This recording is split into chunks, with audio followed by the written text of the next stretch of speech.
যখন একরকম রান্না করতে যাবে আর তার সঙ্গে অন্য একটা কিছু অ্যাড হয়ে যাবে, তার স্বাদটা মনে হয় দ্বিগুণ হয়ে যায়। তো সেরকমই আমার সাথে আজকে হয়েছে। তো চলো সেটাই তোমাদের সঙ্গে শেয়ার করি। এখানে আমি পটলগুলোকে কেটে দু সাইড দিয়ে হালকা করে চিড়ে নিয়েছি। নেওয়ার পর নুন হলুদ দিয়ে পটলটাকে ভালো করে নাড়িয়ে চাড়িয়ে লাল লাল করে ভেজে নেবো। আর এখানে পটল ভাজা হতে হতে এখানে আমি মশলাটা পেস্ট করে নেবো, পেঁয়াজ, টমেটো, আদা, রসুন। এদিকে পেস্ট করে নিচ্ছি আর পটলগুলোকে লাল লাল করে ভেজে নিচ্ছি। এটা কিন্তু আমি তেল পটল করবো বলেই ভেবেচিন্তে রান্না করছিলাম। এখানে পটলগুলোকে তুলে নিচ্ছি আর ফোড়নে দিলাম গোটা গরম মশলা আর গোটা জিরে দেওয়ার পরে আর এদিকে আদা রসুনের যে পেস্টটা করেছিলাম সেই পেস্টটা দিয়ে ভালো করে এটাকে মশলাটা কষিয়ে নিচ্ছি। এখানে আমি লবণ, হলুদ, জিরের গুঁড়ো, ধনের গুঁড়ো আর লঙ্কার গুঁড়ো দিয়ে ভালো করে একটা মশলা তৈরি করে নিয়েছি। তো মশলা তৈরি করার পর এই মশলাটাকে আবার দিয়ে দেওয়ার পরে ভালো করে আমি কষিয়ে নেবো যতক্ষণ না তেল বেরোবে ততক্ষণ।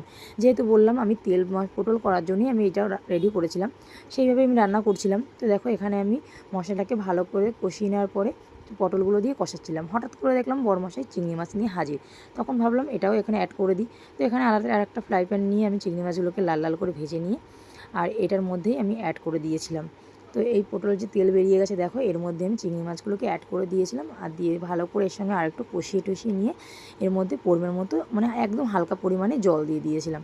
তো দেখো এই যে প্রায় কমপ্লিট হয়ে গেছে আর এর স্বাদটা কিন্তু সত্যিই দ্বিগুণ হয়েছিল। কত সুন্দর কালার এসছে আর একটু স্বাদ আসার জন্য আমি এখানে চিনি ইউজ করি, তোমরা চাইলে নাও করতে পারো। তো দেখো কত সুন্দর হয়েছে আর খেতে কিন্তু দুর্দান্ত হয়েছিল।